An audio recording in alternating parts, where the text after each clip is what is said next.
In today's world, people feel lost in a sea of ideas. Which ones should we accept? Stay tuned because you're listening to Veracity Hill, striving for truth on faith, politics, and society. Here is your host, Kurt Jarris. Well, a good day to you, and thanks for joining us here for another episode of Veracity Hill, where we are striving for truth on faith, politics, and society. We have a very fun episode coming up here on monasticism and the Monkhood of All Believers, and we'll talk more about what monasticism is throughout our episode today. I do want to mention this, that I'm fighting a cold. So if you hear me cough, you see me sneeze, or I just hold my head in despair because of the congestion, please forgive me. Chris, I recall that a couple years ago, I had gone through a series of weeks on the program where I just had a sickness and I couldn't get over it. Yeah, I think so. I think also almost maybe 2/3 of the time that I've hosted, I've also had a cold as well. So if you go back and listen to I think that's series, right. I'm not doing pretty good. So yeah, that's right. It happens every now and then. It does. It happens to the best of us, Yeah. and I guess I'll be able to, if I live long enough, I could outlive the common cold. It's possible. There are only so few variations of it. I think there's like 98 different strains. So if you get multiple colds a year, you could easily live That'd it be out. efficient. Yeah. Yeah. that So would be. Dwight Schrute would be all about that. Yes. And, you know, Dwight Schrute's middle name Is Kurt. it Kurt? Yes. That's right. Yes, little known fact. Hey. So Dwight K. Schrute. Dwight K. Schrute. I think I have a lot in common with Dwight, and some things no, though. But at any rate, so we're going to talk about monasticism and monks and what it means to be a monk. Before we introduce our guest, let me say this. I did send out a text to our texting plan. You can join. It's totally free. Text the word Veracity, that's Veracity, to the number 555-888. Very easy to remember, 555-888. Totally free, and you'll get updates from me from time to time. You're welcome to text back. I'll get those messages. So if you have a question for a guest or a topic recommendation for a program, I would love to hear from you. All right, well, our guest on today's program is Greg Peters. He is the Associate Professor of Medieval and Spiritual Theology in the Torrey Honors Institute at the great, marvelous, superb Biola University. He is also the Servants of Christ Research Professor of Monastic Studies and Ascetical Theology at Nashotah House Theological Seminary in Wisconsin. Greg, did I say that correctly? Yeah, Nashotah. Nashotah. Okay, great. And you've got your PhD from the University of St. Michael's College in Toronto. So you have a new book out by Baker Academic. It's called The Monkhood of All Believers, put out by Baker Academic. And this is something that caught my attention because I had written my doctoral research on 5th century monks from southern France, the so-called semi-Pelagians. John Cassin, well, it depends on how you say it. I've heard Cassian or Cassian. Vincent of Lorentz and Faustus of Ries. I like to clarify, not Faustus the Manichaean, whom Augustine wrote against. But so this caught my attention. I thought, hey, let's have a nice, good, basic episode on monasticism and how people can reflect on the importance of being like monks ourselves in our daily life. And so that's the thrust of your book here. Maybe we should begin with some introductory terms, however. The most basic one here I can think of is monasticism. Could you define or describe to us what is monasticism? Sure. Well, there's two ways I think that we should think of that, and the one is is based on the argument of the book. So I'll go with the more traditional one.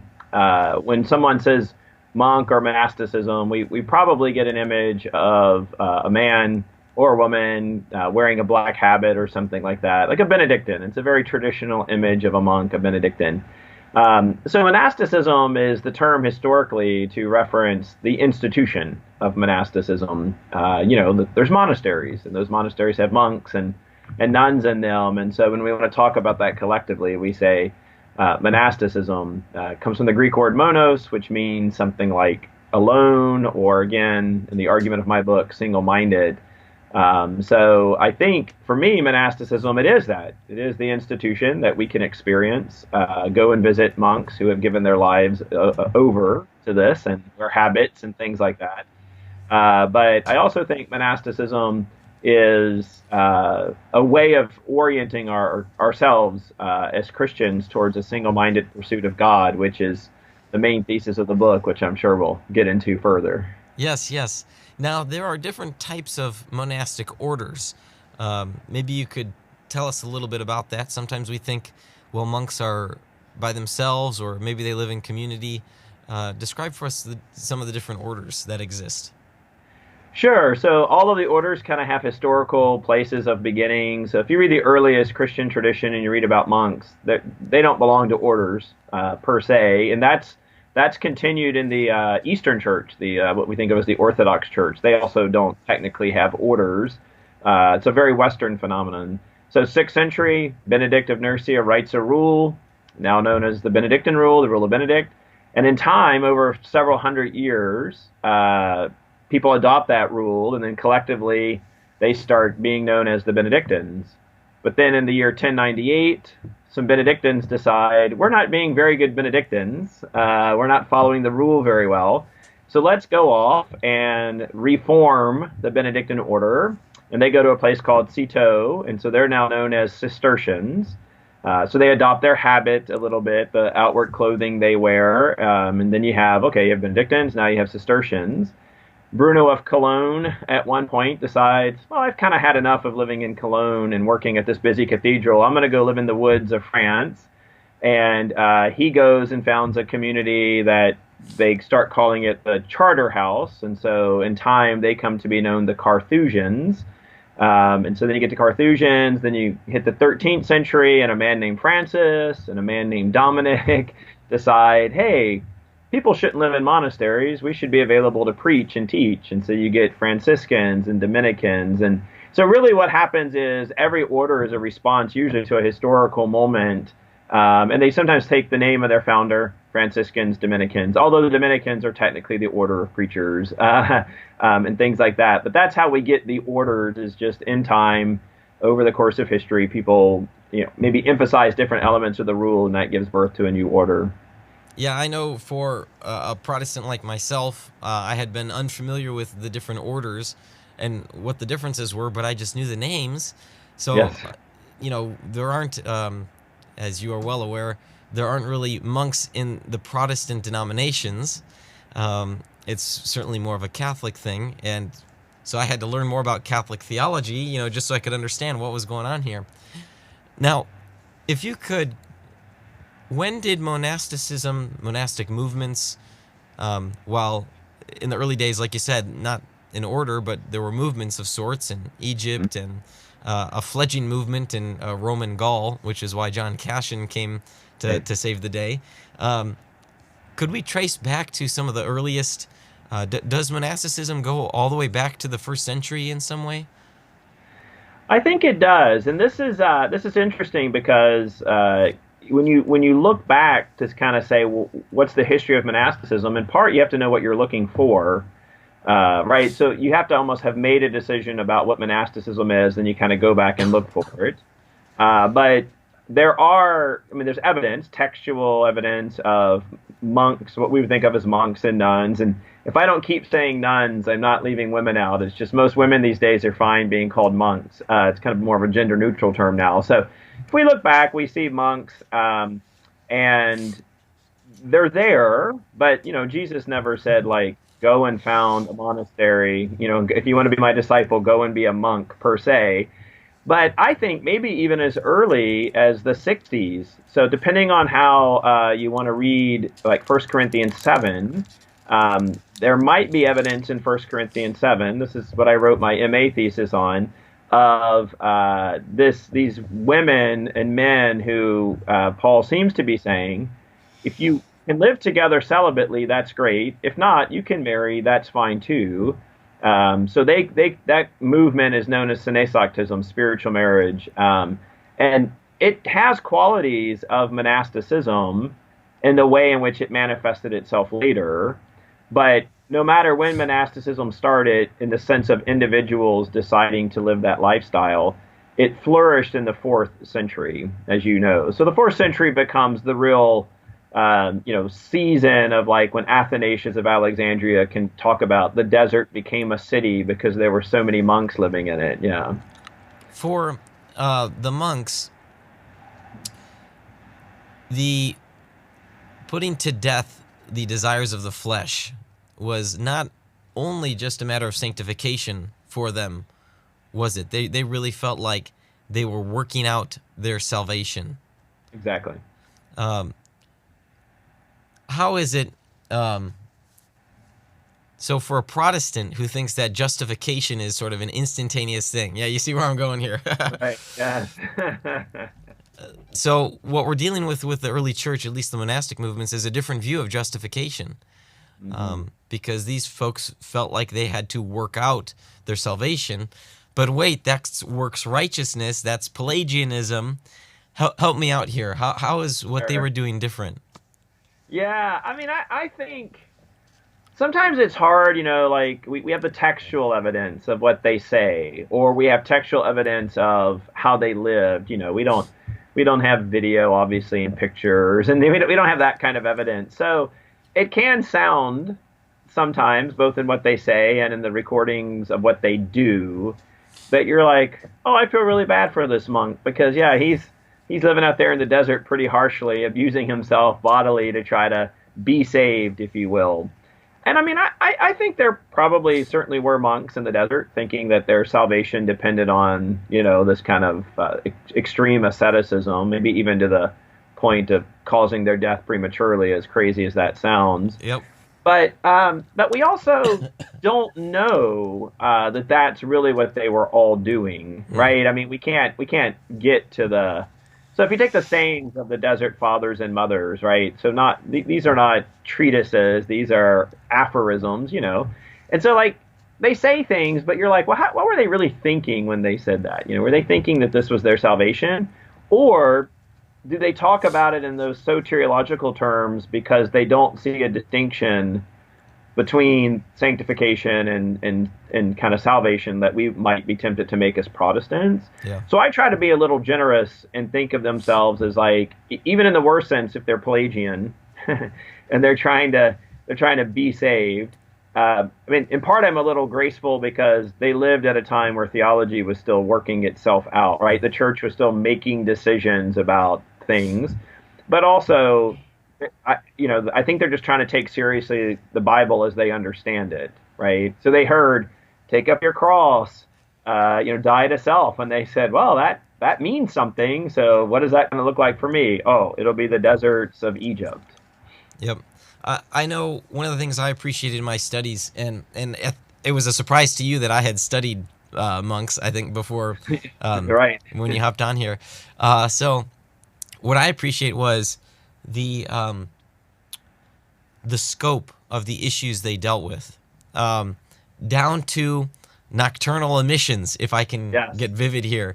Some of the Philip Schaff's big set doesn't even have a number of chapters or conferences from Cashin because they weren't friendly to Victorian England, but the importance they placed upon that indicates that they really took this seriously, way more than Protestants do today.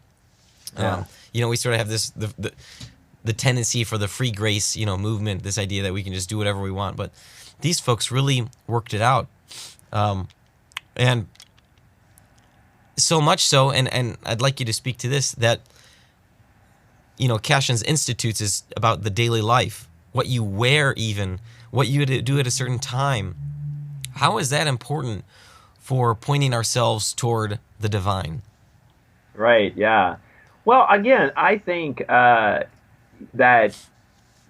if monk is single-mindedness, which, again, that's the argument of my book, is that what it means to be a monk is to be single-mindedly focused on God, then, down to the clothing, down to the schedule, those are containers for helping with single-mindedness. That's not legalism. That's a container. That's a way of pointing yourself single-mindedly in the same direction all the time, right? So, I mean, I was in the Navy. That's the most extreme and closest I have to, single-minded focus, but also being told what to wear. I mean, everything. Boot camp was, you didn't use your own brain in boot camp. You became part of a machine. But I mean, the point of becoming part of that machine was we were all focused on the same thing, and that was the development of certain behaviors and responses. And that's the point of the military: is you want a response from a soldier that's kind of there without deliberation. So the monastic life with its habits, its rules. I mean, habits like literally the habit, but also its practices, its rules.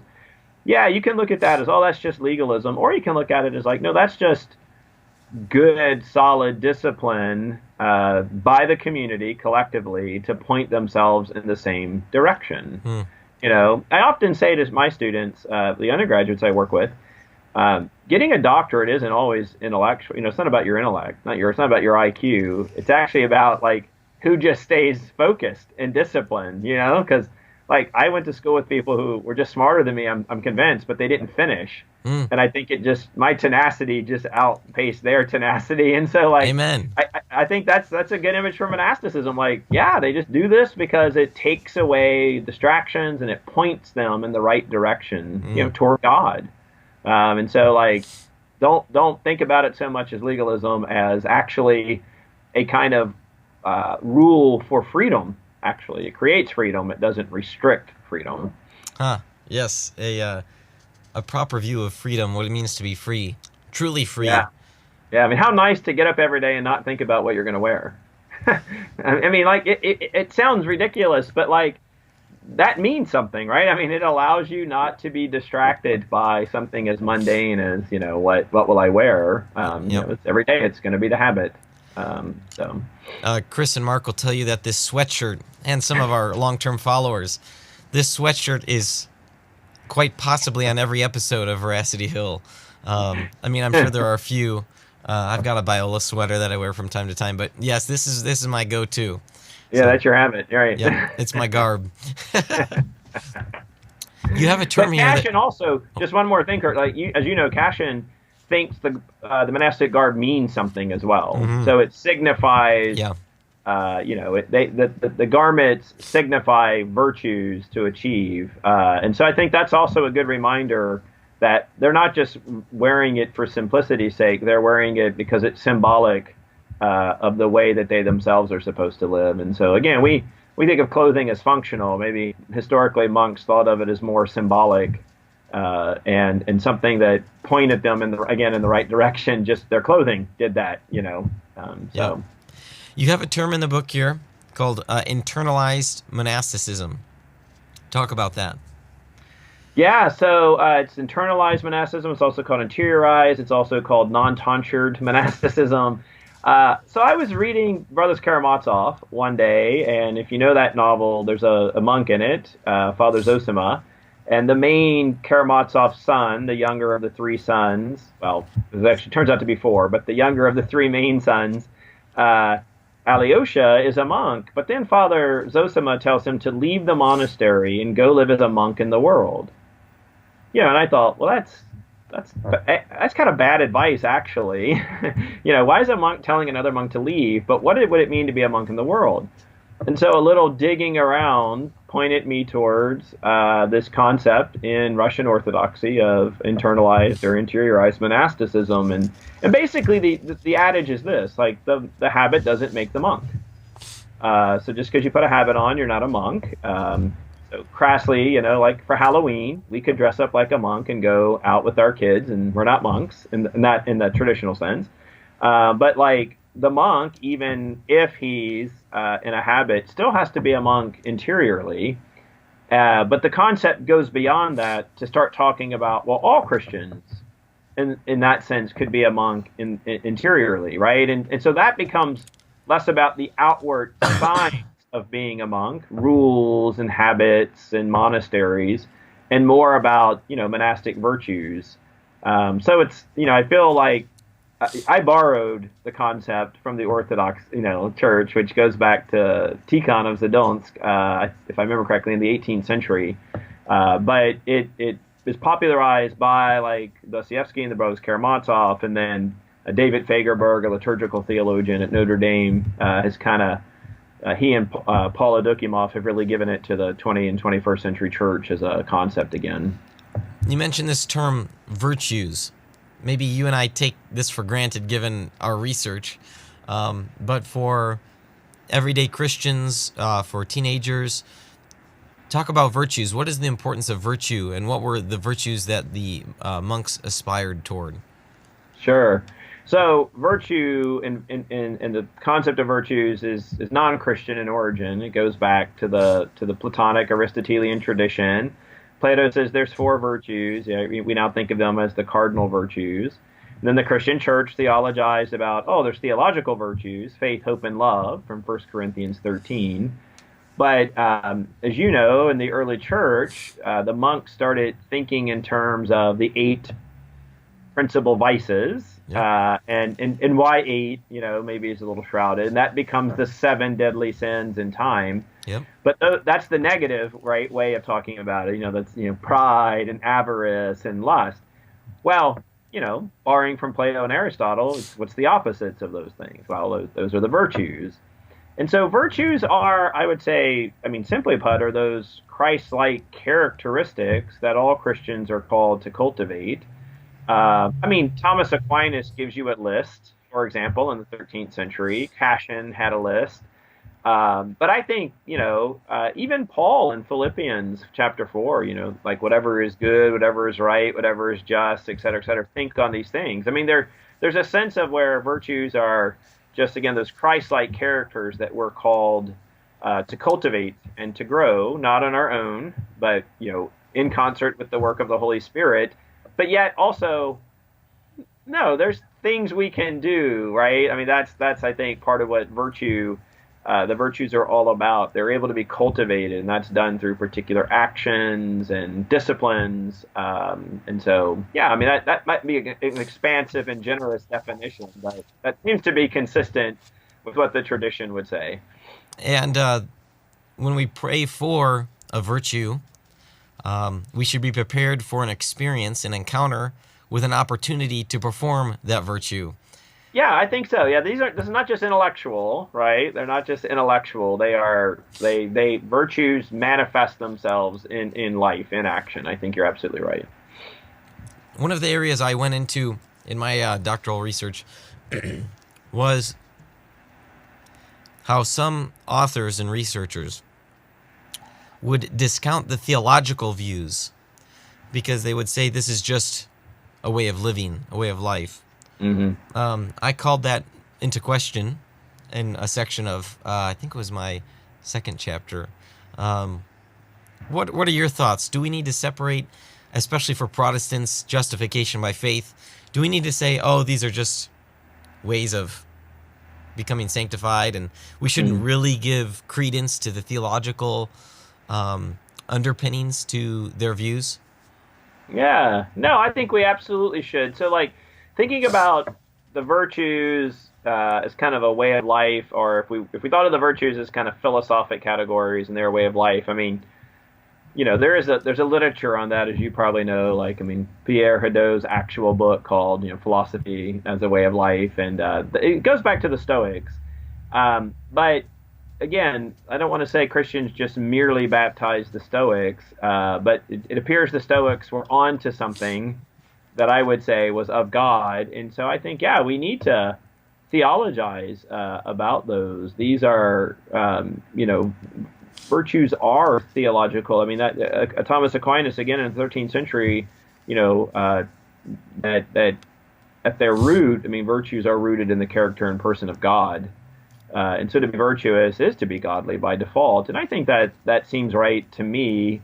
And we can meet virtuous people who aren't Christians. But for Christians, we don't need to think of the virtues as, right? I feel like Christians sometimes frame things in competing narratives.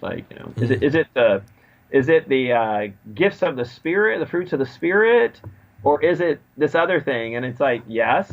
Right? That's kind of the nature of the Christian life is, yes, we want to be patient and all that. But at the same time, we need to be not lustful, not avaricious. And so that's, again, working with the work of the Spirit in our life, we can cultivate those virtues. But I think this in cultivating those, I don't mean just thinking thoughts about those things. I mean, it does get into the actual actions in our life. Performance of it, right? Yeah, the performance, the curtailment of vices, and the intentional cultivation of virtue.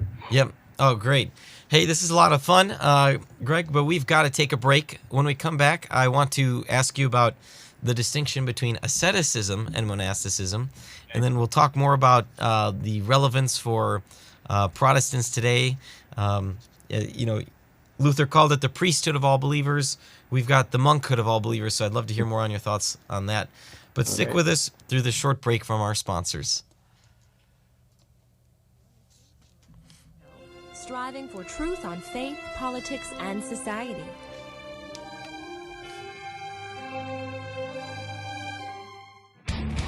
Evangelical Christians are talking about hell.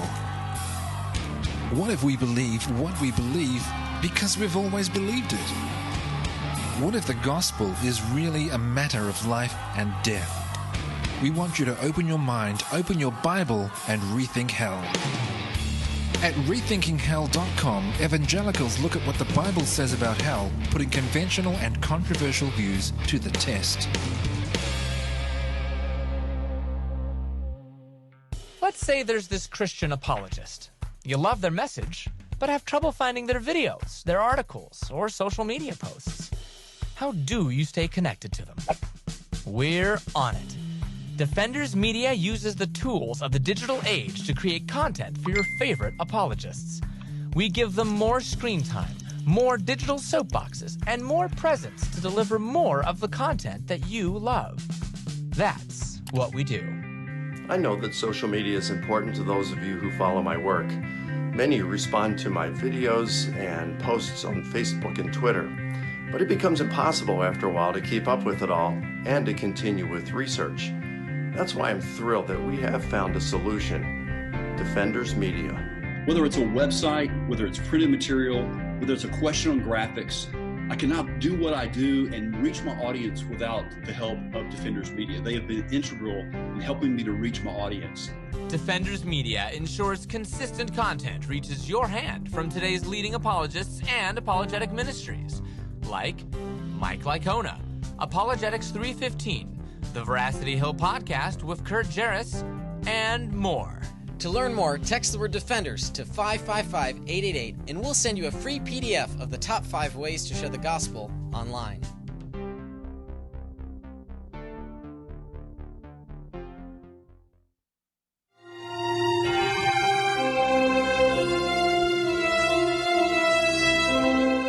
Thanks for sticking with us through that short break from our sponsors. If you'd like to learn how you can become a sponsor, you can go to our website, veracityhill.com, click on the sponsor tab, all sorts of different sponsorship levels. We'd love to help support and promote your business, your organization, your ministry, perhaps a book that you have recently come out. As my voice, when I said book, almost cracked.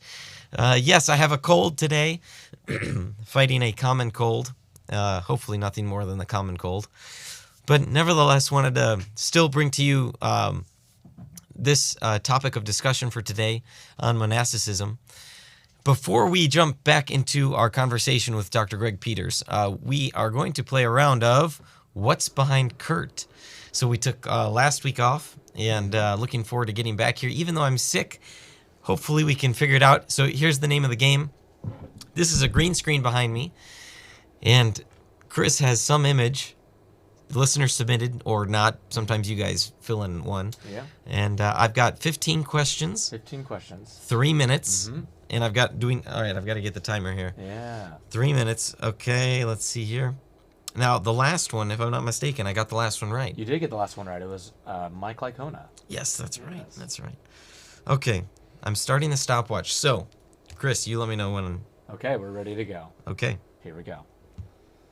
Is it a person? Yes. Is it a fictional person? No. Is this person alive today? Yes. Does this person live in the United States? Yes. Ooh, you said that with a little hesitancy. Do I know this person personally? No. Is this person a politician? No. Is this person a celebrity? Yes. Clarifying question. Do sports folks count as celebrities? They could. Okay. Is this person an actor? Yes. You're 8 questions in, so you're about halfway. Okay. And only 50 seconds in. Yeah, so you got time to burn. Time to burn. Mm-hmm. Did this person recently win an award? Oof. No. No? Okay. Mark, the movie man, says no. I'm inclined to say no. Mark also says no. Okay. Was this person nominated for an award? No. Yes. Oh. Well, okay, yes, I guess. Really? We've got conflicting answers here. It's a definite yes. Can you feel the drama, folks? Can you feel the drama? All right, so they were recently nominated. No, you asked if they were nominated. Did I say recently nominated? No, you said nominated. Oh, like ever. Oh, well. Oh, yeah, ever, yes. Ever, yes. If I was having in mind here the recent. yeah. If you meant recent, then no. Okay, all right, let's see here. Is this person over the age of 40? Yes. How many questions do I have? You have 4 questions left. Oh, brutal. I don't know if I'm going to make it. Is this person... Oh, man. In a superhero movie? So yes. DC, Marvel, Star Wars counts as... No, not superhero. They appear in a superhero movie. Are they in the MCU? No. How many do I have left? 2 questions. Gosh. Are they in the... Is their character that they play owned by DC? No. So not Marvel or DC, but it's a superhero. And I have one question left. Actor appears in a superhero. Oh, man. This actor appears in a superhero. One question to go, and I've got 15 seconds. Ooh, here we go. Is it Will Ferrell? No, it's not Will Ferrell. Good, for what you had going for you, that was not a bad guess. All right, who is it? It is Nicolas Cage. Oh, Nicolas Cage. Which superhero movie was he in? So, I don't know if I'm allowed Ghost Rider? No. Well, yes, he is Ghost Rider. I didn't think of that one. There's another movie. I don't know if I'm allowed to say the title on the show. Oh, probably not. Okay, but he is... But we'll say it that way. But he appears in that superhero movie by... Which I never saw. He was also technically in Into the Spider-Verse. Oh, yes, that's right. That's right. Wow. Yeah. Does that count as MC? I think Spider-Verse. No, it's Sony. Sony, exclusively Sony. It's Marvel, but it's not MC. At any rate. So Tricky, yes. Thank you for that round of What's Behind Kurt. The reason why there's no music is because one of our computers last week bricked out on us. Yes. So we're still working on getting things up to snuff. Pay no attention to the man behind the curtain. That's right. Okay, let's jump back to our guest today. He is, as my throat's beginning to go out on me, he's Dr. Greg Peters, Associate Professor of Medieval and Spiritual Theology in the Torrey Honors Institute at Biola University. Wow, I need to take a sip here of this tea. Okay, now, Dr. Peters, we have a segment on the show we call Rapid Questions. All right. So this is for you, and I'm going to try my best to read them for you. Okay. It's 60 seconds. It's just an opportunity for us to get to know a little bit more about you, totally unrelated to the subject. Fun, goofy questions. So if you're ready, I will start the game clock. Let's do it. Okay. KFC or Taco Bell? KFC. What's your clothing store of choice? JCPenney. Do you drink Dr. Pepper? No. When you go on a trip, do you pack light or over-prepare? Over-prepare. What is your favorite season? Fall. Do you wear a watch? Yes. What is your favorite TV show? The Goldbergs. Nice. What occupation would you never attempt? Oh my goodness. Insurance salesman. Yeah. Pick a fictional character that you'd like to meet. Benedict. He's not fictional. Let's see. That would help if it was fictional. Superman. Hogwarts, Narnia, or Middle Earth? Middle Earth. If you had to sing karaoke, what song would you sing? One at Dead or Alive by Bon Jovi. Oh, I'm not even sure I've heard of that song. I probably would recognize it on the radio. Okay, let me ask. Sing it for you. No, I'm kidding. Let me ask you this: you would never attempt insurance sales, and why is that? Well, sales in general, I guess I could have said, is just like I think it would be the most. No offense to those who do it for a living, but I would find it quite soul deadening. Yeah, I mean, I'm a terrible salesman with anything, actually. So. Yeah, it can be hard in insurance, especially because they can't do anything on the price. It's just they're running it through their systems. And, right. Yeah. I guess now that I have a little more time to think about it, like working at the California DMV would be a pretty close. Hilarious. Or any DMV, really. Any DMV, probably, but California in particular. Yep. Okay. Yeah. Let's jump back to the topic for today, the Monkhood of All Believers. Baker Academic published this recently.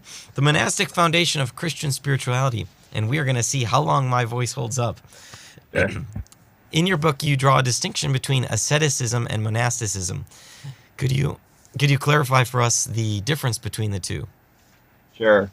So all monks are expected to be ascetical, but just because you're ascetical doesn't mean you're a monk, at least in the historic traditional sense of monasticism. So all Christians are called to be ascetics, and that's the root of that word is exercise, discipline, right? So disciplining ourselves for the sake of godliness. That's not the word ascesis there, but I mean it's the root is there in the sense of asceticism is just what we do to control ourselves, and not just negatively. I don't want to make it sound like I'm it's all about lustiness or something like that. But for example, I get up every day at 6 a.m. to exercise. Well, I shouldn't say every day, 4 or 5 days a week. I don't like to get up that early. I'm not a morning person, but for the sake of my health, it's good for me. So that's an asceticism, because I don't want to do it, which makes it hurt a little bit. Not that all asceticism has to hurt, but yeah. So the difference would be is, again, all Christians are called to be ascetic. I would say that's just rooted kind of in our baptismal life as Christians, that we discipline ourselves for the sake of godliness. Monks are also meant to be ascetical, and theirs will look different because everyone's asceticism is going to look different to some extent, or at least the way we manifest it. But that's the main difference is, again, and I have to think of monasticism in the traditional sense to separate the two. But yeah, I think, it'd be weird to meet monks who weren't ascetical to some point.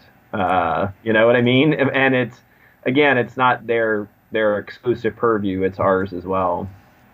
Could you talk more about that? So, the thrust of your argument here is that all Christians need to be participating in this discipline and in some ways performance of these good acts. Yes. That might be a novel idea for some people. Sure. So I think Clement of Alexandria gives a good example here. And even Callistus Ware, a modern Orthodox theologian, the natural versus unnatural asceticism.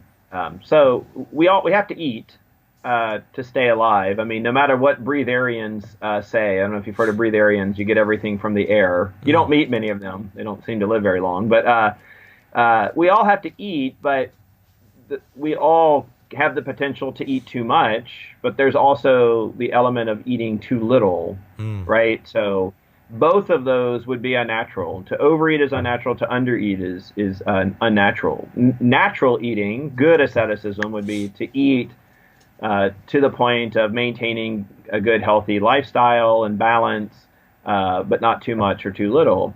Clement would then say, well, it's also unnatural to only eat the tastiest of foods, right? But it's also unnatural to eat, twigs and bark exclusively. So again, natural eating would be something like, eating a sufficient amount of food that does what it's meant to do without it always having to be excessively seasoned or super tasty. And so just kind of take that natural, unnatural into every area of life. And then you start realizing that asceticism is really about a balance, and it's about a balance between it's goods. They're goods, right? So in an Augustinian sense, these are goods. Food is a good. But yeah, I can eat too much, but I can also eat too little.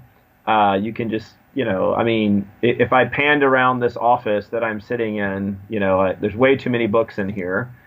You can see some in the background here, but there's a lot more. And so there's an asceticism of book owning for professors. There is a concept of too much.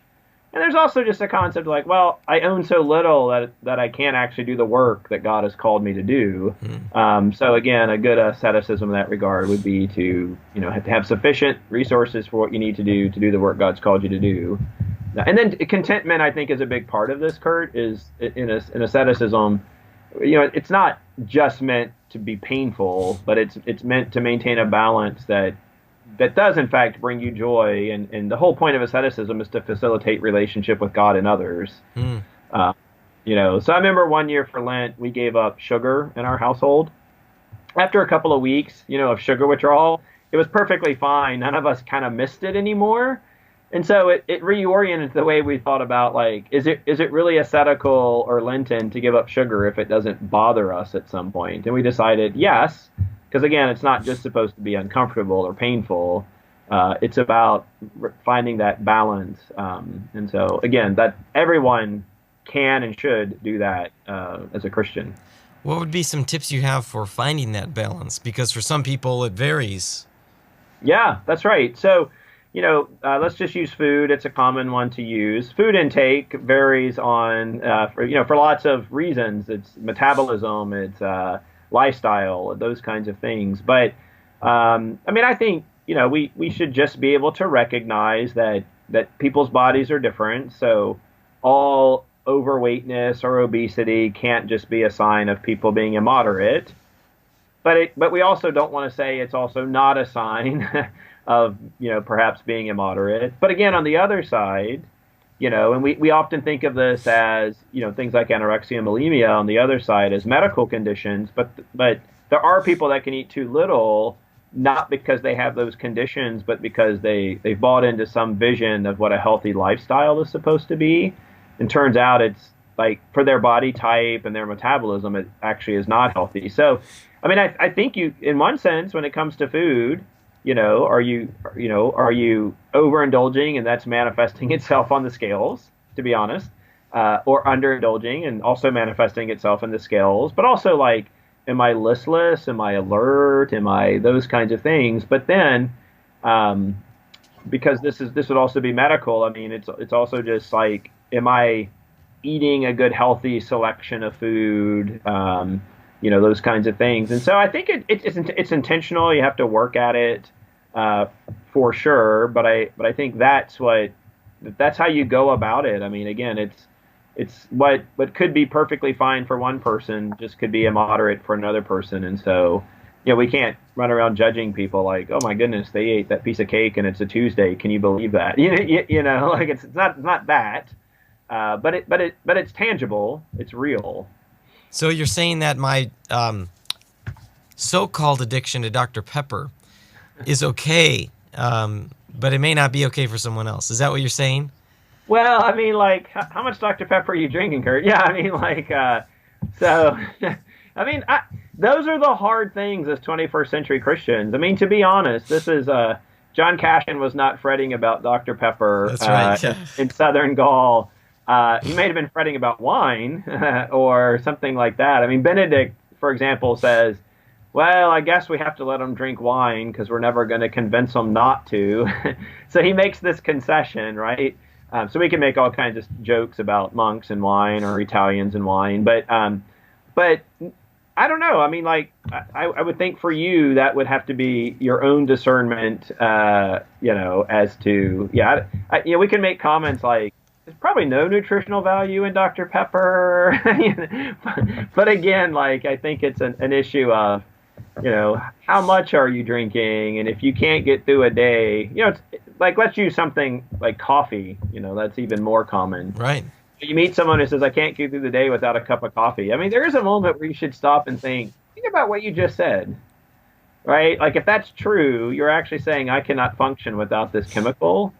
So maybe a good asceticism would be, I need to wean myself off caffeine and learn how to live without it again. Yeah, right. Yeah, that's a good point. Why is it that Christians should consider the vocation of monasticism? Well, I would say it's the same reason we should consider the vocation of marriage, perhaps. I mean, what's God calling you to? So the whole time I was writing the Monkhood of All Believers, I kept thinking to myself, am I going to offend my friends who are actual monks and nuns, you know, the ones who are living in monasteries and took vows? And I don't think so, because vocation, monasticism in the sense of entering a monastery, donning a habit, taking the vows, that's a vocation, and that's of God. God calls you to that. And if God calls you to it, I think you have to be obedient to it. Now, a lot of Protestants don't think of marriage in those terms. We think of it more as the default setting. But one of the first questions I ask couples when I do premarital is, because I'm also an Anglican priest, is, how do you know God's called you to marriage? And they start telling me stories about how they met. And I'm like, no, I'm not. That's not what I'm asking. Have you spent any time discerning if you should be married at all? Because again, they default, well, marriage is normal, becoming a monk would be exceptional. And I would just reframe it and say, no, those are vocations. And so we discern our calling. So I've had students feel called to the monastic life. One of my former students is a Benedictine monk now. I've had students who have remained single on purpose but have not entered communities, and obviously lots of students who have married. So I would say we need to have monasteries because God still calls people into the monastic life. I mean, again, I know for some Protestants but do they? Right? Does he? And I would say yes, he does actually. Let me ask you this, a historical question. Why is it that at the Protestant Reformation, Protestants didn't continue on in having and ordering monastic life? There were some continuations that they didn't last. So in England, for example, Henry VIII closed all the monasteries, and that was not motivated by the best of reasons. But in Germany, there were some communities that tried to move on as Protestant Lutheran communities, and people didn't join in time, so they ended up closing, and it wasn't until the 20th century that they came back in Germany. But, one answer is Protestant theology could no longer support monasticism in the way it was conceived in the late medieval period, so they just saw it as a disconnect. We can't support this theologically, so why would we have it? Right. The other, I think we just have to be realistic and say, hey, Reformation polemics, demonize monasticism as a Roman Catholic thing, and then of course we're not going to have it. But Luther and Calvin, they didn't reject it wholesale. They both could imagine a kind of modified monasticism.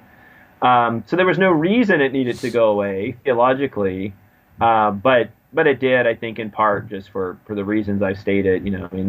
History's complicated to get behind people's motivations, but there's a lot of anti-Roman Catholicism that would just justify the closing of monasteries. And then I think there's just we're Protestants, and that's not a Protestant thing. But for no reason other than that was a conclusion they reached, as opposed to why can't it be a Protestant thing? Yep. If you had to give an elevator speech to a Protestant Christian, about why they should take monasticism seriously, what would you say? Well, to be blunt, I would just say monasticism, I think for 2,000 years is a result of the movement of God's Spirit in the church. The Holy Spirit has moved people to become monks and nuns, and it's not I just would say it's not an institution of human origin that God was behind the movement to establish monasteries. And so if that's true, and I think it is, then we would want to get on board with what God is still doing in the life of the church. And again, I would tell the people again how many thousands upon thousands of people were monks historically, and just kind of I don't think that many good Christians could be deceived. So it seems to be of the Lord, and so I think anything that's of the Lord we want to get behind. Great, awesome. Dr. Peters, thank you so much for talking to us about monasticism and the Monkhood of All Believers. We'll be sure to put a link to your book at our website so people can check it out, learn more. Really a great historical backdrop and theological encouragement for folks to check out and consider the monastic life, and why everyday Christians should participate in that. Well, as we can hear, my voice is starting to go. So, thank you again, Dr. Peters. I really appreciate the insight you've given to us on today's program. Thank you. Great to be here. Well, that does it for the show today. I'm grateful for the continued support of our patrons. Those are folks that just chip in a few bucks each month, $5, $10, or $20. We'd love to get your support. I'm also grateful for the partnerships with our sponsors. They are Defenders Media, Consult Kevin, The Sky Floor, Rethinking Hell, the Illinois Family Institute, and Fox Restoration. Thank you to our technical producer, Chris, for all the fine work, Mark, to our communications associate, and to our guest today, Dr. Greg Peters. And last but certainly not least, I want to thank you for listening in and for striving for truth on faith, politics, and society.